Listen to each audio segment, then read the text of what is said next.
بسم الله الرحمن الرحيم نحمده ونصلي على رسوله الكريم. مخارج الحروف اور صفات الحروف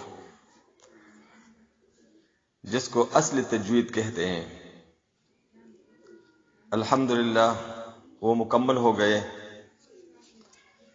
کیونکہ تجوید کے دو جز ہیں، مخارج الحروف اور صفات الحروف. تو مخارج الحروف کے بعد صفات الحروف بھی الحمدللہ تکمیل تک پہنچ گئے. اب ہم وقف کا بیان شروع کریں گے. جس طرح ترتیل کا معنی ہے الترتیل هو تجوید الحروف و معرفت الوقوف، تو تجوید الحروف تو مخارج اور صفات تھے. اب معرفت الوقوف کہ وقف کی کیفیت کیا ہوگی، یعنی کیفیت کے اعتبار سے وقف کی کتنے اقسام ہیں، اور اسی طرح محل کے اعتبار سے وقف کی کتنی اقسام ہیں. تو آج انشاءاللہ ہم وقف کے قواعد بیان کریں گے. پہلے وقف کی تعریف کریں گے کہ وقف کسے کہتے ہیں. تو میرے محترم بھائیوں، وقف ٹھہرنے کو کہتے ہیں، یعنی کسی کلمہ پر آواز اور سانس کو توڑا جائے اور جس حرف پر رکنا ہے اسے ساکن کر دیا جائے. جس حرف پر وقف کیا جائے اس کو موقوف علیہ کہتے ہیں.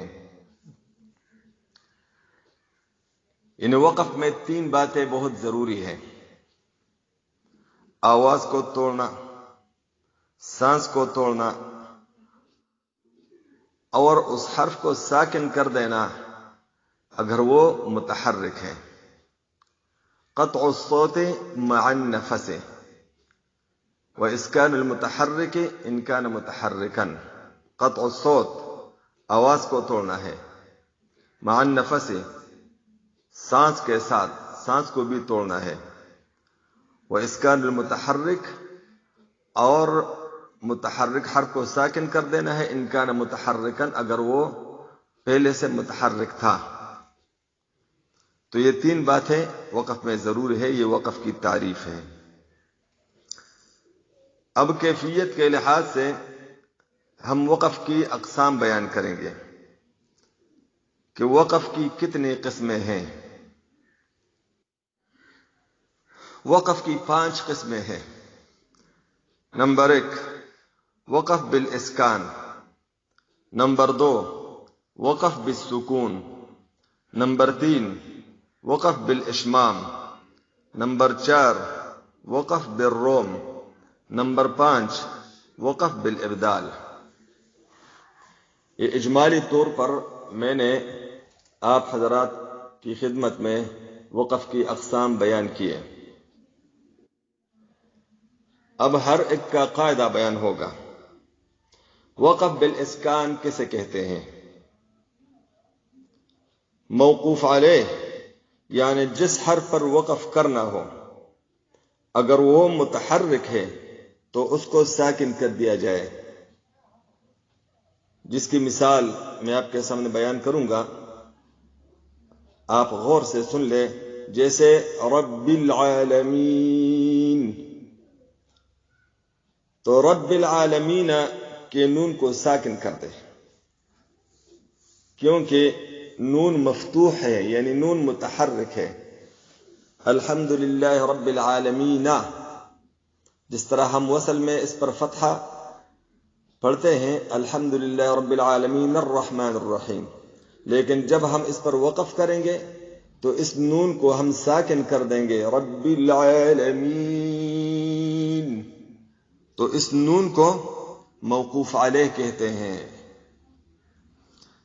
اب جب ہم اس پر وقف کریں گے تو اس میں طول، توسط اور قصر تینوں مد جائز ہے، مگر طول اولا ہے.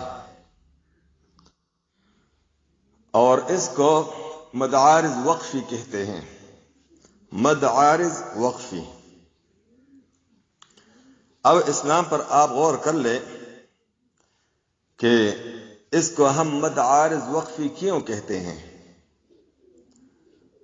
تو رب العالمین میں تو یا مدہ ہے، کیونکہ جو یا ساکن ہو اور اس سے پہلے کسرہ ہو تو اس کو یا مدہ کہتے ہیں، یا مدہ ہے، اس لیے اس کو مد کہتے ہیں، مد۔ عارض، عارض اس لیے کہتے ہیں کہ یہ نون مفتوح جو تھا اس کو ہم نے وقف میں ساکن کر دیا۔ عارض وقفی یعنی وقف کی وجہ سے اس کو ہم نے ساکن کیا، اس لیے یہ سکون اصلی نہیں بلکہ سکون عارضی ہے، تو اس لیے ہم اس کو کہتے ہیں مد عارض وقفی۔ اب اس میں طول، توسط، قصر تینوں مد جائز ہے۔ آپ اس پر طول کریں، الحمد للہ رب العالمین، یہ طول میں نے کیا۔ اب توسط، الحمد للہ رب العالمین۔ اب میں قصر کروں گا، الحمد للہ رب العالمین، ایک الف کے برابر۔ لیکن یہ صرف وقف میں طول اور توسط ہوگا، جب آپ وصل کریں گے تو صرف قصر ہوگا، پھر ایک الف سے زیادہ نہیں ہوگا، جس طرح الحمد للہ رب العالمین الرحمن الرحیم۔ صرف وقف میں مد ہوگا، یعنی مد فرعی جس کو ہم کہتے ہیں، مد فرعی، طول اور توسط، اور وصل میں صرف قصر ہوگا۔ نمبر 2، وقف بالسکون۔ وقف بالسکون کیسے کہتے ہیں؟ اگر موقوف علیہ پہلے سے ساکن ہے، جیسے فحدث،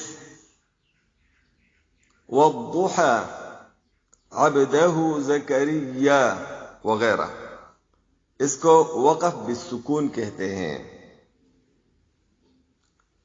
یہ پہلے سے ساکن ہے۔ فحدث، وَأَمَّا بِنِعْمَةِ رَبِّكَ فَحَدِّث، فحدث پہلے سے ساکن تھا، تو جب پہلے سے ایک حرف ساکن ہو اور آپ نے اس پر وقف کیا تو اس کو ہم پھر وقف بالسکون کہیں گے۔ اگر متحرک کو آپ نے ساکن کیا وقف میں تو وقف بالاسکان، لیکن اگر پہلے سے وہ ساکن ہے اور آپ نے وقف کیا تو اس کو ہم وقف بالسکون کہیں گے۔ اب ایک دو مثالیں میں نے اور ذکر کی، والضحى اور عبدہ زکریا کا۔ تو والضحى میں جب آپ وقف کریں یا وصل کریں اس کو آپ والضحى پڑھیں گے، والضحى، یہ میں نے وقف کیا، والضحى واللیل اذا سجى۔ اب اس کو ہم وقف بالسکون کیوں کہتے ہیں؟ تو والضحى میں جو حا پر کھڑا زبر ہے یہ الف ہے، اور آپ نے پہلے سے پڑھا ہے کہ الف وہ ہمیشہ ساکن ہوتا ہے، اور الف مدہ، اس کو الف مدہ ہم کہتے ہیں، الف مدہ، الف مدہ تو ساکن ہوتا ہے، یعنی الف ساکن اس کو کہتے ہیں کہ اس پر کچھ بھی نہ ہو، اگر اس الف کے نشان پر آپ نے زبر زیر پیش کیا تو وہ حمزہ بن گیا اور پھر الف نہیں رہے گا، تو والضحى پر الف مدہ ہے۔